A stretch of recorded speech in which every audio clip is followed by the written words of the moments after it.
First up is John Fox from Oxford University. He's going to talk about computable knowledge models for better care and OpenClinical.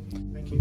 I'm John Fox. I've been a cognitive scientist by training. I still really see myself as a scientist who happens to be working in medicine.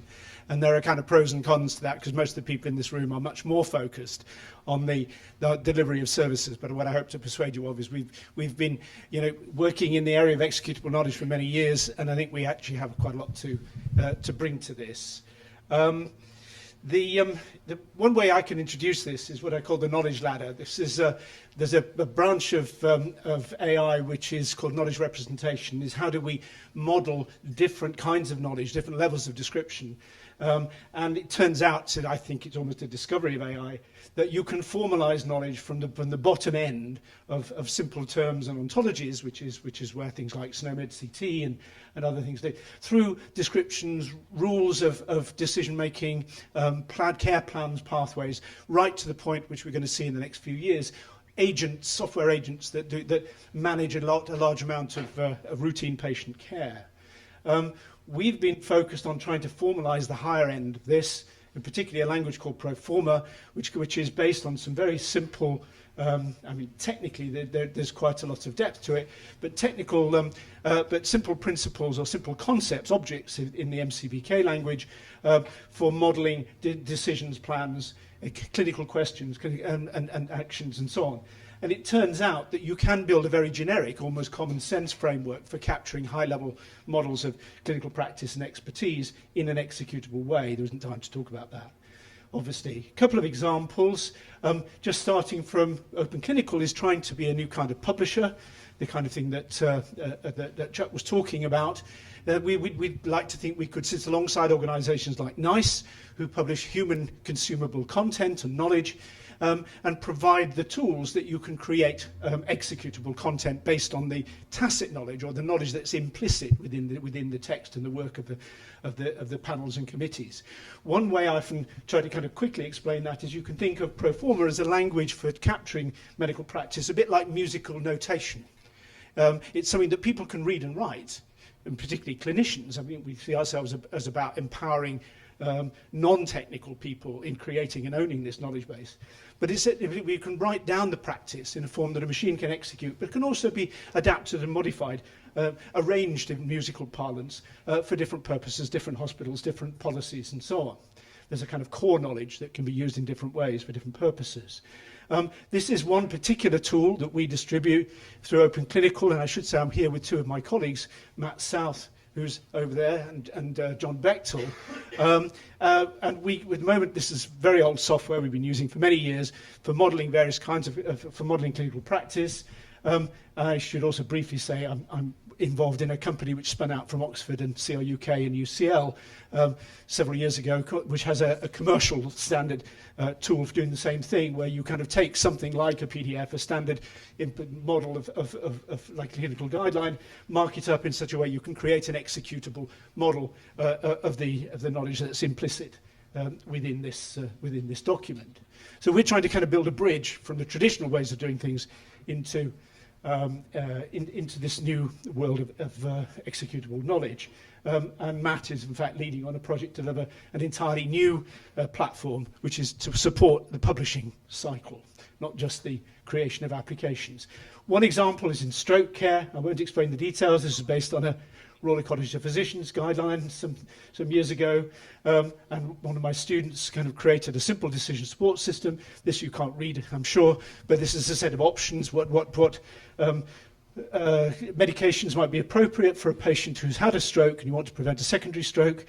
Given the particular question, maybe you want to know about whether to use anticoagulants, it asks some specific questions and then makes some recommendations, but also those recommendations are together with the patient-specific pros and cons, the options, and you can drill down into the evidence so the clinician can actually take a decision which is deeply informed by what's in the original guidelines, but is specific to that particular patient. Another example, we work with somebody who's a A&E doctor in New Zealand who's been very productive in writing guidelines, one example is for the management of acute head injury and other chest pain, and the chest pain one has been developed into a pathway which is now being being used, I think, routinely, but most important, the intellectual property in this content it's not owned by OpenClinical. And in this particular case, it was based on a New Zealand guideline. And what Marc has done, he found some money to pay a local company to create an app that actually delivered that knowledge, but as a proprietary product. I think that's an interesting way forward. OpenClinical is a non-profit company. It operates in the public domain for public benefit. But we're creating content and knowledge that we think can be distributed and used for a variety of commercial as well as kind of non-commercial purposes. Lots of use cases we can show you, the different kinds of applications which this pro forma framework has proved its worth. And we've also, because I suppose we come out of Cancer Research UK, we're a scientific organisation, we've become very concerned over the years with doing trials and showing that these applications have clinical value.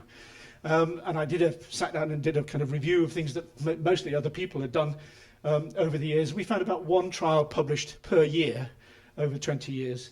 And if anybody's interested in the details of these, I can send you a summary document. So this is really where we begin to kind of link into how do we rate something like the MCBK as Chuck was describing it. Well, typically we start from things like that material that NICE produces and other organisations that write clinical guidelines.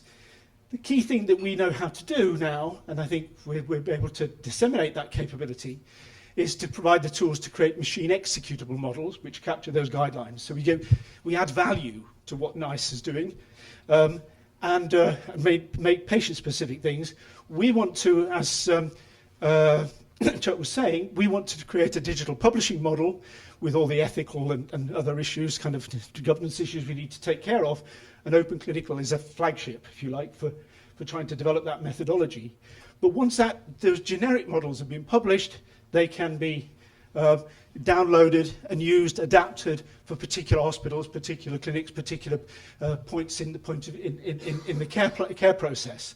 And once you're delivering those, they can be adapted and customized for the particular setting.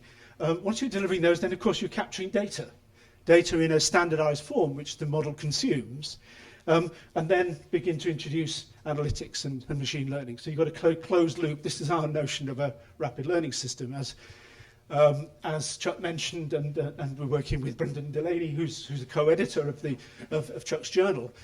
We see this very much. OpenClinical is an important contributor to that idea of within the NHS and elsewhere of a rapid learning system. Okay, I think I'm done. I hope I'm within time.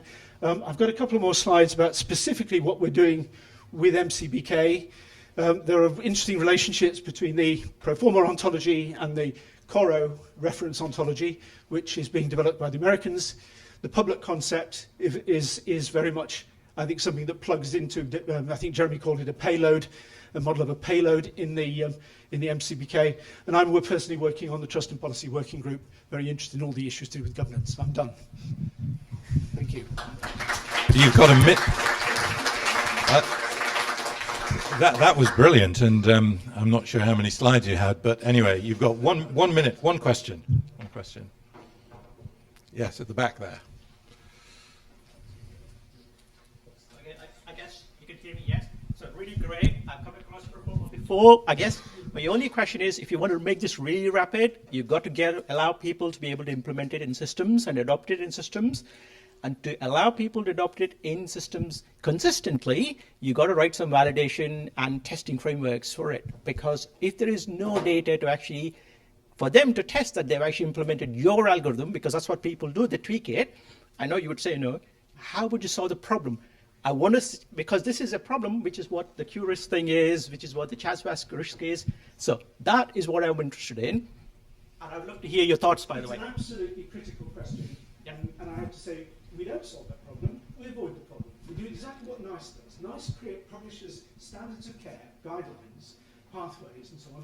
It doesn't say you, as a particular doctor or a particular hospital, have to follow this. It's guidelines generally. So you will adapt it and use it for you, the delivery of the care that you want to offer.